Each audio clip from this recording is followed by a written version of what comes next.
Shankar Lalwani from BJP ఇందోర్లో అత్యధికంగా 11 లక్షల మెజారిటీతో గెలిచారు. రవీంద్ర వైకర్ ఫ్రమ్ శివసేన అత్యల్పంగా 48 ఓట్ల తేడాతో మాత్రమే గెలిచారు. ఎలక్షన్ కమిషన్ ఈ 2-3 నెలల్లో సీజ్ చేసిన అమౌంట్ అక్షరాల 10,000 కోట్లు. క్యాండిడేట్ల కంటే పార్టీల కంటే నాకు తెలిసి అన్నిటికంటే ఇది బిగ్గెస్ట్ విన్.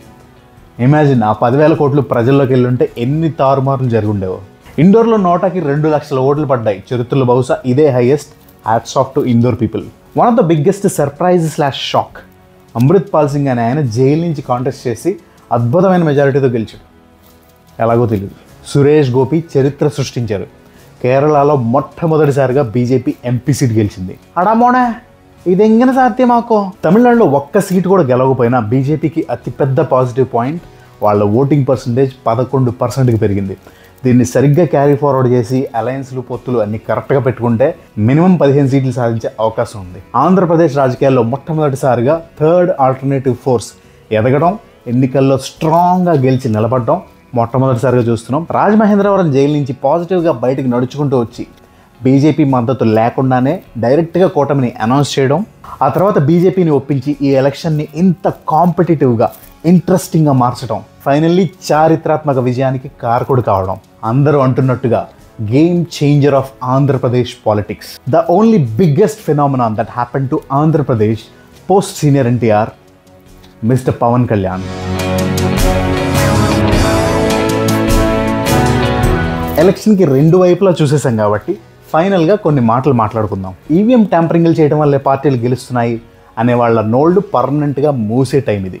తాము గెలిచినప్పుడు ప్రజలే గెలిపించారని, తాము ఓడిపోయినప్పుడు పక్క పార్టీ వాళ్ళు ఈవీఎంని ట్యాంపరింగ్ చేయించారని అర్థం లేని వాగుడు వాగడం ఇక ఆపాలి. ఇంకా ఈవీఎం ట్యాంపరింగ్ అని గుడ్డిగా ఆర్గ్యుమెంట్లు చేస్తూ ఉంటే అది ప్రజల తీర్పుని దారుణంగా ఇన్సల్ట్ చేయడం అనే విషయాన్ని గమనించడం ఇప్పటికైనా అవసరం. నేను ఒక స్టేట్మెంట్ చదివా, నాయకుడు మోసం చేసిన ప్రజలు ఉన్నారు కానీ ప్రజలు మోసం చేసిన నాయకుడు ఇతనే ఫస్ట్ టైం ఏమో చరిత్రలో అని. అంటే ప్రజలకు కావాల్సినవన్నీ మేము ఇచ్చినవన్నీ తీసుకుని ప్రజలు మాకు ఓట్లేదు కాబట్టి ప్రజలు మోసగాళ్ళు. ఇలాంటి ఆర్గ్యుమెంట్లు ఆపేయడం మంచిది.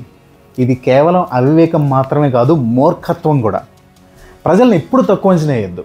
వాళ్ళ ఆలోచనలు ఎప్పుడు అప్డేటెడ్గానే ఉంటాయి.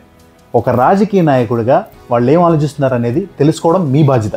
అలా తెలుసుకోకపోతే గ్రేస్ఫుల్గా ఓటమిని అంగీకరించడం నేర్చుకోండి.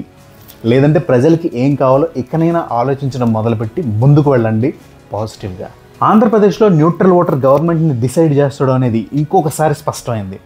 2019లో టీడీపీకి వచ్చిన పర్సంటేజ్ 40%, ఇప్పుడు వైసీపీకి వచ్చిన పర్సంటేజ్ 40%. అంటే గెలిచినా ఓడినా ఏ పార్టీకి ఉండే మద్దతు వాళ్ళకి ఉంటుంది. ఆ మిగిలిన 20% ఆఫ్ స్వింగ్ ఓట్ వల్ల ఓడలు బళ్ళు అవుతాయి, బళ్ళు ఓడలవుతాయి. I hope this happened for the good fortune of Andhra Pradesh. చావు తప్పి కన్ను లొట్టపోయినట్టు బీజేపీకి బహుశా ఇది ఆఖరి అవకాశం. ఓవర్ కాన్ఫిడెన్స్తో గాల్లో ఎగురుతున్న బీజేపీని అమాంతంగా నేల మీదకి తీసుకొచ్చి కూర్చోబెట్టారు. ఇప్పటికైనా ప్రజల మనోభావాల్ని అర్థం చేసుకుని గత 2 టర్మ్స్లో చేసిన దానికంటే 10 ఎక్కువ డెవలప్మెంట్ చేస్తే తప్ప బీజేపీకి ఇంకో అవకాశం రావడం చాలా కష్టం. ఇక ఆంధ్ర రాష్ట్రానికి వస్తే ఎన్డీఏకి అద్భుతమైన ఘన విజయాన్ని ఇచ్చారు ప్రజలు.